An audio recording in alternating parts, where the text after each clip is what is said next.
Hello दोस्तों, स्वागत है आपका हमारे YouTube चैनल ZM क्लासेस पर। दोस्तों, आज से हम भाग 2 स्टार्ट कर रहे हैं और इससे पहले हमने रसायन विज्ञान का कक्षा 12 का भाग 1 कराया है, जिसमें हमने सॉलिड स्टेट का इंट्रोडक्शन कराया है तथा उसके साथ ही हमने क्रिस्टलाइन सॉलिड एंड अमorphous सॉलिड भी कराया है।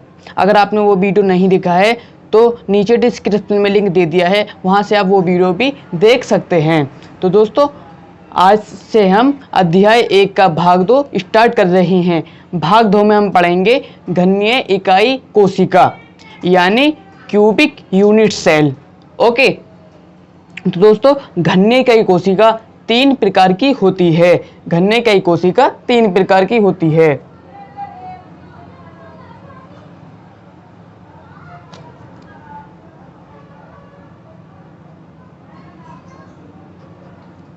घनीय इकाई कोशिका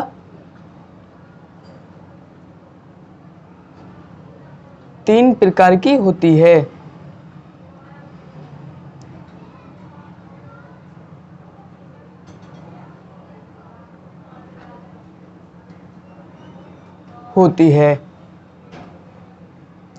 ओके, फर्स्ट होता है हमारा सिंपल क्यूबिक यूनिट सेल यानी साधारण घनीय इकाई कोशिका।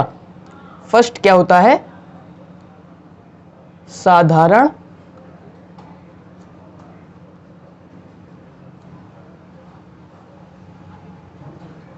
घनीय इकाई कोशिका।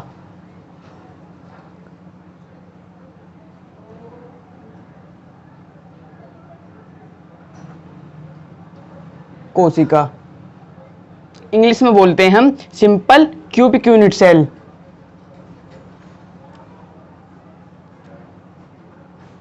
Simple cubic unit cell. Cubic unit cell. Okay, और इसकी शॉर्ट फॉर्म है जिसे जो मोस्ट पॉपुलर है जिसे कहते हैं SCC। SCC। ओके, फर्स्ट क्या है? साधारण घनीय इकाई कोशिका यानी simple cubic unit cell. Okay, इसकी शॉर्ट फॉर्म क्या है? SCC। दोस्तों, सेकंड है हमारा फलक केंद्रीय इकाई कोशिका। फलक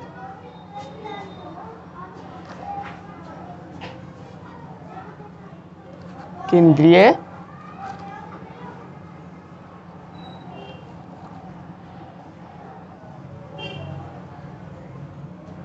इकाई कोशिका।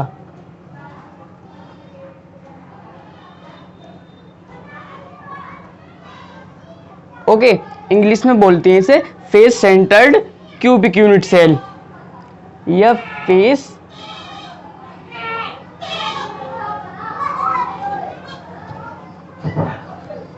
सेंटर्ड यूनिट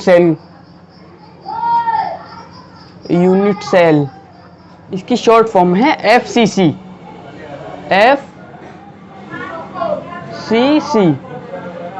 थर्ड है हमारा body centred cubic unit cell यानी अंतः केंद्रीय इकाई कोशिका।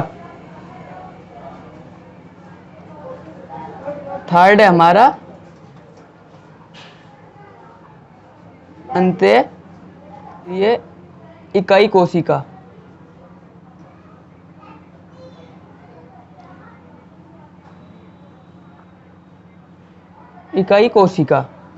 ओके, इसे बोलते हैं body centred cubic unit cell.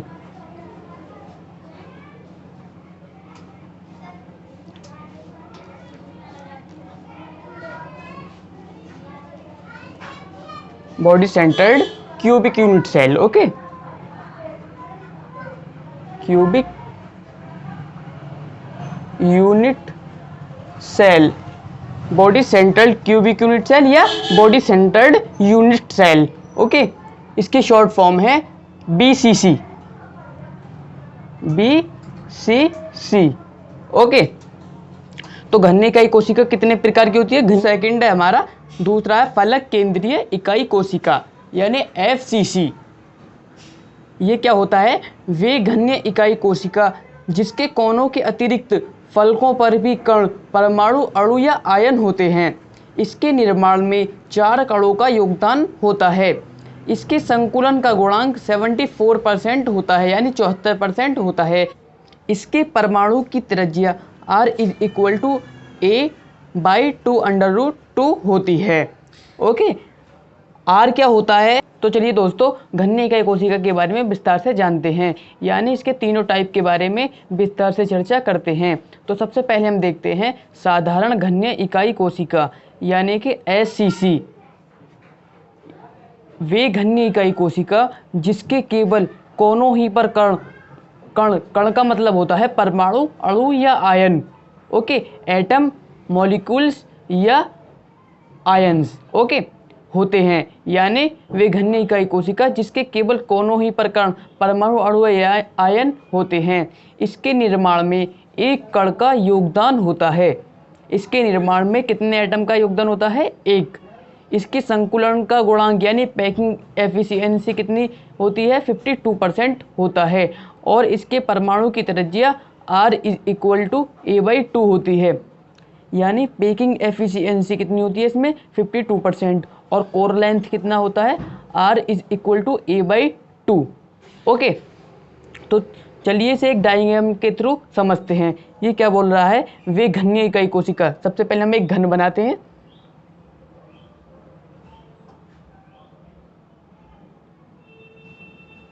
सबसे पहले हम एक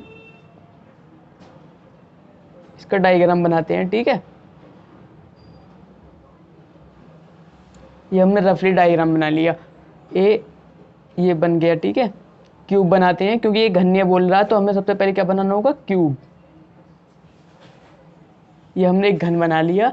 ओके, और क्या कह रहा है? वे घन्य इकाई कोशिका जिसके केवल कोनों ही पर कण, मतलब परमाणु, अणु या आयन होते हैं। इसके कहाँ पर होते हैं? कोनों ही पर, कोनों पर होते हैं, ठीक है। ये हो गया हमारा। ओके, तो ये इसका डायग्राम बनगा। ये क्या होता है इसमें? इसकी जो पैकिंग एफिशिएंसी होती है वो 52% होती है। और इसकी ये कोर लेंथ यानी कोनों की लंबाई कितनी होती है? ए जो होता है ये होता है हमारा कोर लेंथ। ओके, और ये क्या होती है? त्रिज्या, r, रेडियस। तो इसकी परमाणु की त्रिज्या कितनी होती है? Atomic radius r is equal to a/2। Okay, packing efficiency कितनी हुई? 52%। ओके, ये क्या हो गया? साधारण घन्य इकाई कोशिका। दोस्तों ये काफ़ी इम्पोर्टेंट है।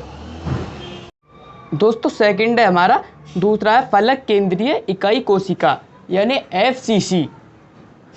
ये क्या होता है? वे घन्य इकाई कोशिका जिसके कोनों के अतिरिक्त फलकों पर भी कण, परमाणु, अणु या आयन होते हैं। इसके निर्माण में 4 कणों का योगदान होता है। इसके संकुलन का गुणांक 74% होता है, यानी 74% होता है। इसके परमाणु की त्रिज्या r is equal to a/2√2 होती है। ओके, r क्या होता है? r होता है परमाणु की त्रिज्या, परमाणु की त्रिज्या। ओके, ए क्या होता है? एक होता है कोनों की लंबाई यानी कोर लेंथ।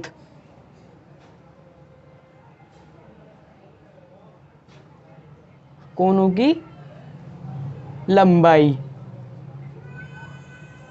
ओके, अब हम इसका डायग्राम बनाएंगे। तो किस प्रकार बनाएंगे चलिए देखते हैं। हमें इसका डायग्राम बनाना है, तो देखिएगा। सबसे पहले हम एक क्यूब बनाते हैं।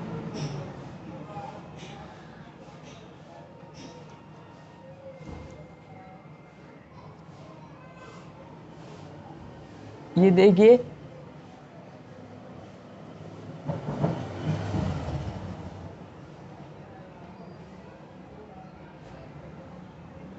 ओके, अब ये क्या बोल रहा है आप देखिएगा। वे घन्य इकाई कोशिका जिसके कोनों के अतिरिक्त, यानी कोनों पर तो रहेगा और कोनों के अलग से फलकों पर भी होगा, फलकों पर भी कण होते हैं। ओके, यानी कोनों पर, सबसे पहले हम कोनों पर तो तीनों के होगा। ओके, कोनों पर तो होगा, ये रहा कोनों पर। ओके, कोनों के अतिरिक्त फलकों पर भी, यानी देखे ये इसका फलक हो गया, ओके, ये इसका फलक होगा और ये इसका फलक हो गया, ठीक है, और एक ये इसका फलक हो गया और ये इसका फलक हो गया। अब देखो, कोनों के अतिरिक्त फलकों पर भी परमाणु, अणु या आयन होते हैं, तो क्या कहलाता है? फलक केंद्रीय इकाई कोशिका कहलाता है। दोस्तों थर्ड है हमारा अंत्य केंद्रीय इकाई कोशिका, यानी BCC। ये क्या होता है? विघनीय इकाई कोशिका जिसके कोनों के अतिरिक्त केंद्र पर भी कण यानी परमाणु, अणु या आयन होते हैं, ओके। इसके निर्माण में 2 कणों का योगदान होता है।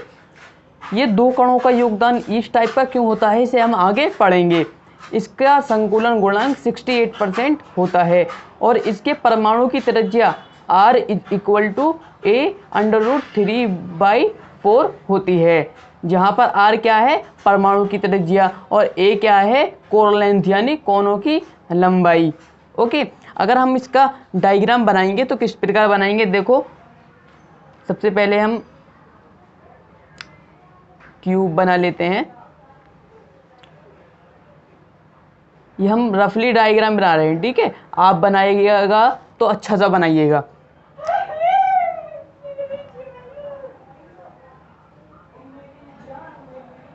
ये हमने क्यूब बना लिया।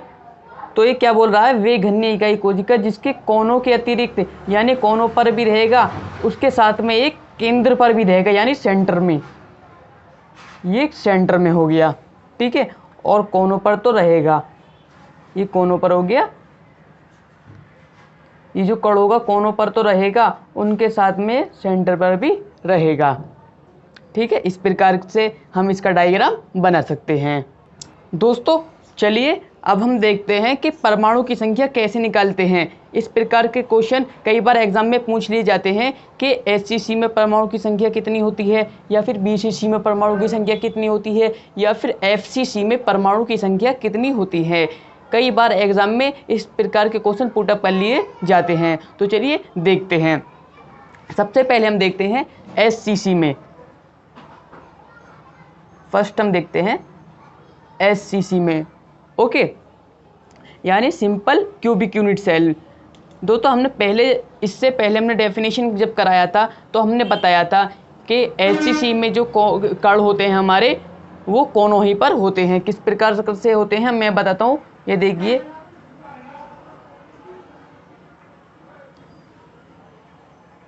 पहले हम डायग्राम बनाते हैं।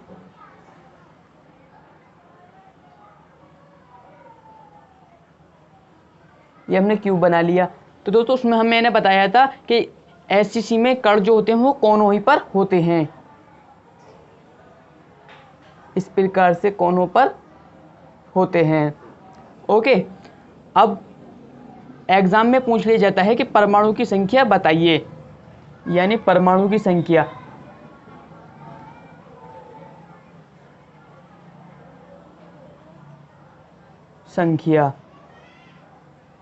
तो सबसे पहले हम SCC में परमाणु की संख्या देखते हैं।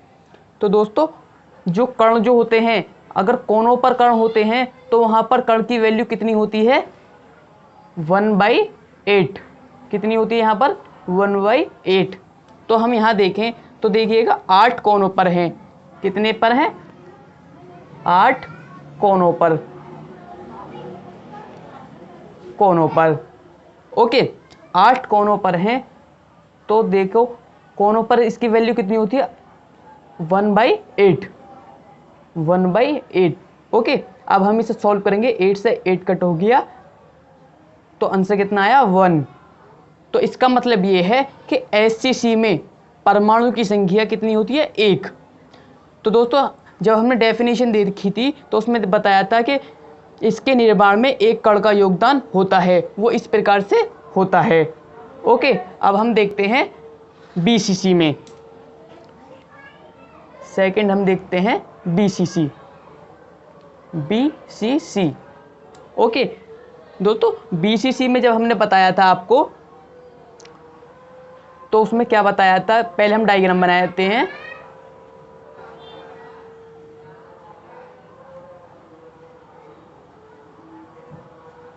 ये मैं रफली डायग्राम बना रहा हूँ, आप बनाइएगा तो अच्छे से बनाइएगा। ओके दोस्तों, बीसीसी में मैंने आपको बताया था, वहाँ पर डेफिनेशन दी हुई थी कि कण जो होते हैं बीसीसी में, कण जो होते हैं वो कोनों के अतिरिक्त एक केंद्र पर भी होता है।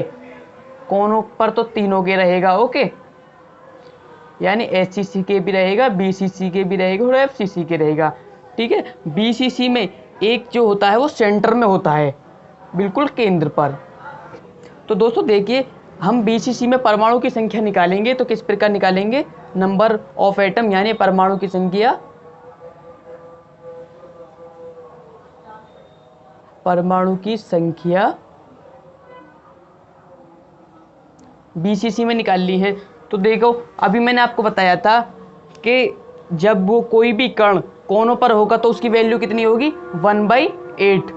ओके, 1/8। अगर सेंटर में होगा तो उसकी वैल्यू कितनी होगी, 1। सेंटर में वैल्यू कितनी होगी, 1। तो आप यहाँ देखिएगा, 8 तो कोनों पर है, 8 कोनों पर है। ओके, और प्लस 1 कहाँ पर है, केंद्र पर, केंद्र पर।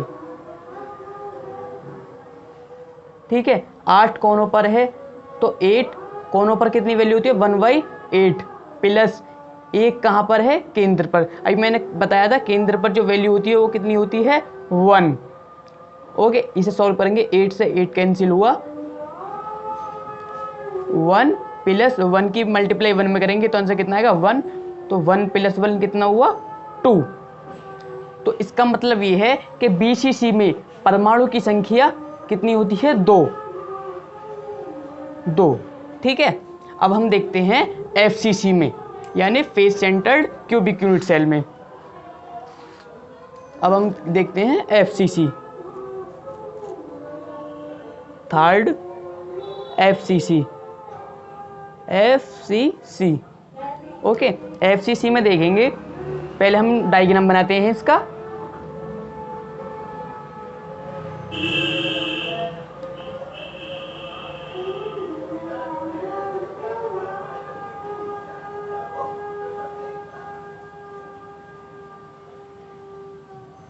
ये हमने डायग्राम बना लिया। दोस्तों, हमने डेफिनेशन में आपको बताया था कि एफसीसी में जो कण होते हैं वो कहाँ पर होते हैं, कोनों के अतिरिक्त फलकों पर भी होते हैं, यानी कोनों पर रहेंगे ही रहेंगे तीनों के। ठीक है, ये कोनों पर, इसके साथ में कहाँ पर होता है, फलक पर, यानी ये इसका फलक हो गया, ये इसका फलक फेस हो गया, मतलब फेस, ये इसका फेस हो गया, ये इसका फेस हो गया। और दोस्तों देखो, ये फर्स्ट है और ये सेकंड है, तो ये इसका फेस हो गया और ये इसका फेस हो गया। ठीक है, तो हम यहाँ पर एफसीसी में परमाणु की संख्या निकालेंगे, परमाणु की संख्या, परमाणु की संख्या 8 तो कोनों पर हुई, 8 कोनों पर, कोनों पर। ठीक है, प्लस देखो फेस पर कितना है, फेस पर मैं इससे आउटलाइन करता हूँ, ये फेस पर है ना, 1 2 3 4 5 6। ठीक है, ये कहाँ पर हुई, फेस पर। तो 6 कहाँ पर है, फेस पर, यानी फलक पर, फलक पर। ओके, 8 कोनों पर, मैंने आपको बताया था कोनों पर जो वैल्यू होती है वो कितनी होती है, 1/8। ठीक है, और फेस पर जो वैल्यू होती है, फेस पर वैल्यू होती है 1/2, यानी हाफ। ओके, फेस पर वैल्यू कितनी होती है, 1/2। तो 8 तो कोनों पर हुई, 8 कोनों पर, कोनों पर वैल्यू कितनी है, 1/8 प्लस 6 फलकों पर कितनी है, फलक पर वैल्यू होती है 1/2, 1/2। तो इसे सॉल्व करो, 8 से 8 कट हुआ और 2 3 जा 6, तो कितना हुआ, 1 + 3, कितना आंसर आया, 4। ठीक है, 1 + 3 आंसर कितना आया, 4। तो दोस्तों इस प्रकार से एचसीसी में परमाणु की संख्या कितनी होती है 1, ठीक है। FCC में परमाणु की संख्या कितनी होती है 4। ओके, तो दोस्तों वीडियो पसंद आई हो तो वीडियो को लाइक कीजिए, चैनल पर नए हो तो सब्सक्राइब करके घंटी बजाना मत भूलिए। तो मिलते हैं अगली वीडियो में, तब तक के लिए गुड बाय।